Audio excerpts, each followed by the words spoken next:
So today we're going to talk about how to keep your composure when you're under personal attack. My name is Jennifer Mitchell Early. I help individuals and teams achieve organizational and personal success, and this is Leadership Matters.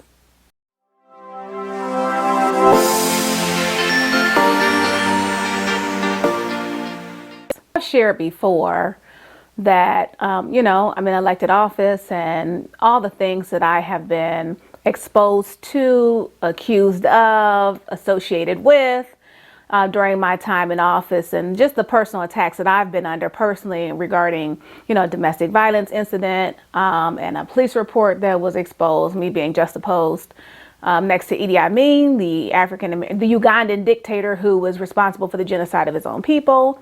So it has definitely not been a cakewalk, and I am, so sad to say, very familiar with the term shit show. A lot of times I've been in a lot of meetings that ended up being in a lot of situations that could be classified as a shit show.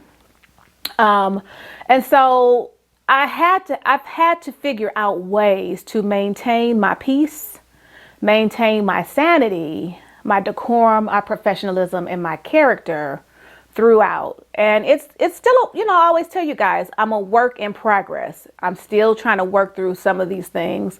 I've gotten better over time, and practice certainly does make perfect. And I get a lot of practice to perfect some of the things that I'm going to share with you today. I'm going to share some tips with you today on how I've been able to maintain my composure in the midst of disrespectful, debased, and defamatory personal attacks. I'm going to use an example of an email exchange that I had with another elected official. I had a question that I posed to our law director regarding another elected official and some actions and or behaviors that I wanted the law director to correct based on what is in our municipal charter, in our code. So you'll hear me refer to it as the code. I asked the law director the question, and this is the response that was sent back from the elected official whose actions were in question. So this is his email retort in part. I will not dignify your delusions anymore. And for the other members who entertain your lunacy and support your self-serving legislation, I state in my response, shame on you. You are consumed with tearing down anything that doesn't come from your cruel, narcissistic mind. You are not to be trusted.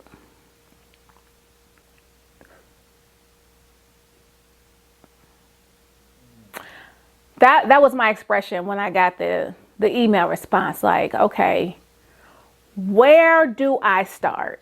So I'm asking about process, and the response is basically personal attacks against my mind, my perception, my character, basically character assassination. First, take a deep breath, take a moment and pause. And you've heard me say this before. Sometimes taking a pause, and when I used to teach public speaking, a pregnant pause, that means it's a lengthy pause, gives you an opportunity to almost reset, to grab all the thoughts that are swirling around in your mind because you want to respond, and to take a step back from the situation and just observe it for a moment. Observe yourself, observe your thoughts, observe your physiological responses to it, and just kind of sit with it for a moment.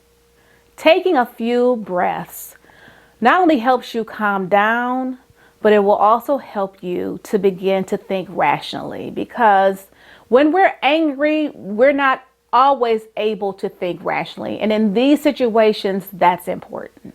2, try not to take it personally. I know the attack is of a personal nature. I get it. And it is definitely challenging. But if you detach yourself from the attack by realizing that it's really more about them than it is about you, it's easier for you to not take it personally. It also helps to identify the source of the attack. Is the source reputable? Is the source noteworthy? I mean, does their opinion matter to you and or others? And most importantly to me, is the source credible? Is it true? Am I a lunatic? No. Am I unreasonable? No. Have I proven myself to others to be untrustworthy? No. So when I'm going through my assessment, when I'm, after I've taken a breath and I'm saying, I'm not going to take this personal. This is really not about me. It's about them. And what's the source? Does the source matter to me? And once I've figured those things out, then I can think about, is it really worth my time, effort, and energy to respond to this? Will the facts matter? Sometimes we have exchanges with individuals that at the end of the day, the facts don't even matter. They're not going to change their position. You're not going to change your position. Neither one of you are going to be swayed. So to me, it was an exercise in futility. Now, there may be situations, and I've had them, and I think a lot of us have had them, where you have a difference of opinion and you talk to one another, and then you're like, well, you know what? I see your point. I hadn't thought about that before. And now that you mention it, I can see how that would appear to be X, Y, and Z. And then now those are productive situations. So when you're thinking about whether or not it matters, and if the response is necessary or worth your time, then you would think about that as well. Will this be something that will be productive in the end? If it's just a matter of you have to be right or they're wrong and you have to disprove them, I'm going to say, I have learned over time, it's just not worth it, because nothing is going to change and you're not going to be vindicated. And their vindication doesn't even really matter in the larger scheme of things. I found this, which I think is my absolute new favorite. I don't know that I have intentionally applied this before, and maybe subconsciously I've applied some pieces of this, but I think that this is perfect and I want to definitely share it with you. Become what psychology today refers to as an objective scientist. And I've said before that I'm an objective thinker. I use data to support my thesis. Any notion or opinion that I have, I like to do research to find things that substantiate it, to make sure that I'm moving in the right direction. So this, to me, an objective scientist, was perfect. And what the whole gist of it is, to depersonalize. Remember, I told you, try not to take it personally. Try to take your emotions out of it. To depersonalize the drama of the moment by asserting your authority to be the sole arbiter or referee of your actions. That means you determine whether or not your actions are good or bad, or whatever the case may be, that you are the only evaluator of your actions, rather than dwelling on the other person's comments, which might revive some doubts that you may harbor about yourself. Somebody's like, oh, you're mean. And you're like, well, maybe I am mean. Just to be like, in that moment, there was no malintent. I just wanted to get clarity on the law. So if it's that I'm, abusing power and all that, I reject that, because at that moment I was looking for clarity. No more, no less. Some of these things that come up when people accuse you in personal manners, when they talk about your personality and not about the performance, the job itself, the issue itself, then you should be able to reject. When you think about it, when you become an objective scientist, you should be able to support yourself, reaffirm that what you were looking for, or validate yourself, and not worry about what the other person said. So that's what they mean by being an objective scientist. And odds are that the person turned on you in the first place because what you did, again, we talked about it being more about them than about you, they felt to be threatening. In the email example, that individual felt threatened because I questioned their authority based on our code.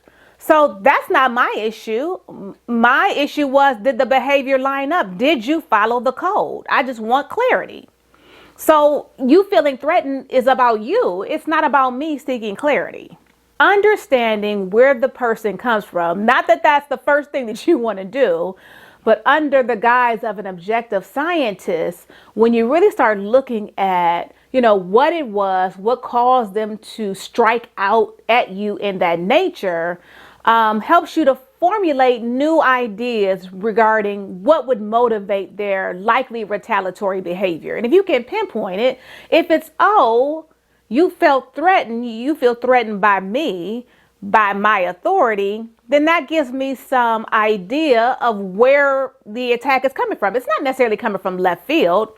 It's coming from your feelings about me, which probably don't have anything to do with this isolated incident, but are about how you feel about me in general. And again, I can accept that. That's your situation. That's your issue. Those are things that you have to unpack and deal with. I just have to be able to stay in my, firmly in my position and not be focused on the information I'm trying to obtain and the reason why I'm trying to get it, so that I can have a clear understanding of the code, so I can stay focused on the job at hand, focused on the issue at hand, and not be distracted by all this smoke that's going on over here, these smoke screens. Because it's really not even about that. It's about something else. And until you approach me with what it's really about, we have no opportunity to be able to resolve the true issue. The great thing about being an objective scientist is that you're training yourself not to be reactive, but to be objective and to be able to be more self-disciplined, more restrained, more adult and rational in the way that you deal with these situations going forward. And it gives you better judgment. Hence the objective scientist, which I love. Last but not least, and I've talked about this before, reiterate, renumerate, or restate the facts. If it's a situation where you have to draw the person back to, hey, I just need clarity on this. All the rest of that stuff don't have nothing to do with me. And that's hard to do. Even in the debates, we found that in the onslaught, it's like being in a fight, right? It was almost like watching boxing to me, because I almost think it's hard to say, keep on ducking, turn the other cheek. Oh, snap. Oh, that was a sucker punch. That hurt. Get back up and just go back in there. Don't swing at all. I think that is challenging. I'm just going to be honest. It takes a lot out of you personally to do that. But I have found that for it to be a peaceful resolve for me, to be in a place where I could just be like, you know what? Does it really matter? I mean, versus X is here. Nope, it don't matter. I'm going to keep on moving. Nope, I can ignore it. I'm going to keep on moving, because some things are not worthy of a response. But when it is worthy of a response, and I found that reiterate, like my mother used to call it a broken record technique when she was teaching. She was a 36-year veteran teacher, and she would talk about the broken record technique. And I found that I have utilized that. You see it on TV. Pundits use it all the time. People from different campaigns, they use it. They're called, you may have heard them referred to as talking points. They just continue to repeat the same things over and over and over and over and over again. And so I like to reiterate, renumerate, or restate the facts of whatever I'm talking about. So just to bring a conclusion to our example, in that example, was I upset? Oh, yeah. Most definitely. I was most definitely upset. Thought that it was a low blow. I definitely felt all the personal attacks. I'm talking about process, procedure, and you're talking about personality. But I did take a deep breath before I responded. And I did try to apply the things that I talked about today. I started, I led with empathy, because this individual had some family matters that came about that were upsetting. And so I led with, I'm sure you're upset about what transpired, as anyone would be. But there's truly no need for your vitriolic diatribe, which is unnecessary, unprofessional, and unbecoming to the offices we hold.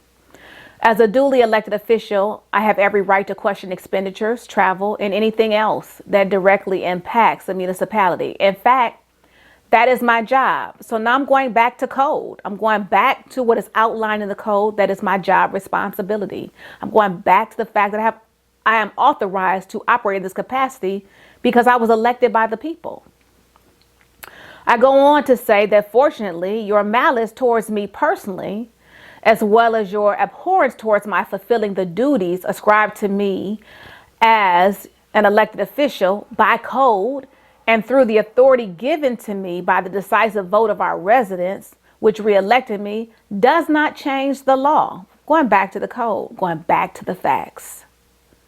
The fact of the matter is, the process is specifically detailed in the charter, which is by your own writing inconsistent with your behavior.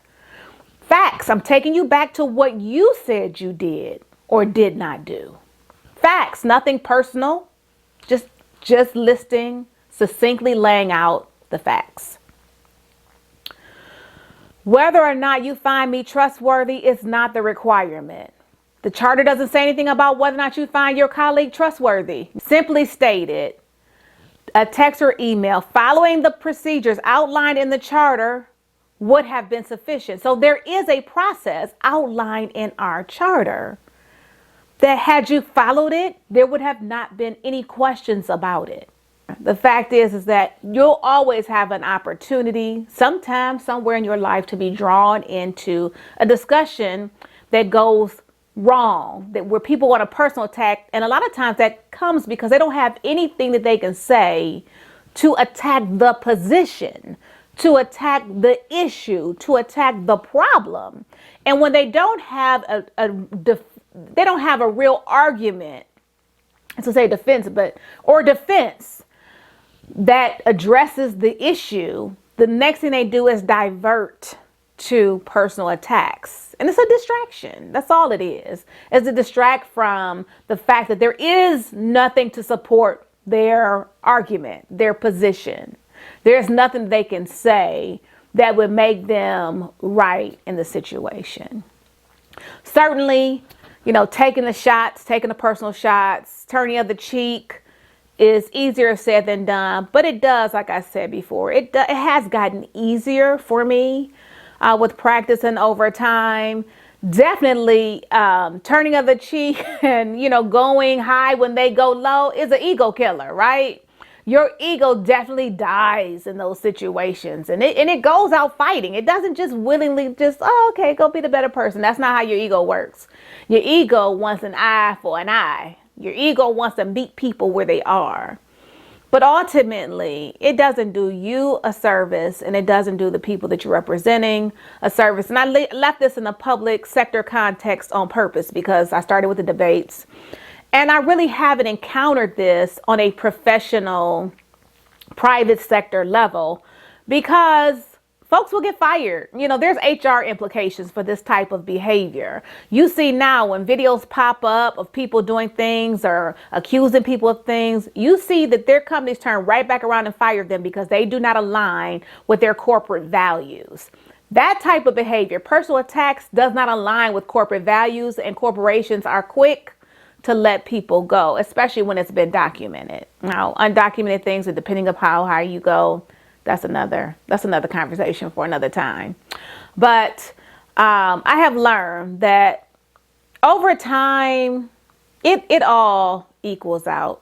Over time, the wheat will be separated from the tare, the real from the imposter, the good from the bad. And my mother was right that your actions speak louder than words, and your work and your character speak for themselves. Over time, there has been less and less that I had to defend because people, my record speaks for itself. My behavior speaks for itself. The things that I've done speaks for itself. So I don't have to defend things because people can pretty much pick and choose what's real and what's Memorex, what's contrived and what I've actually done because I have a record.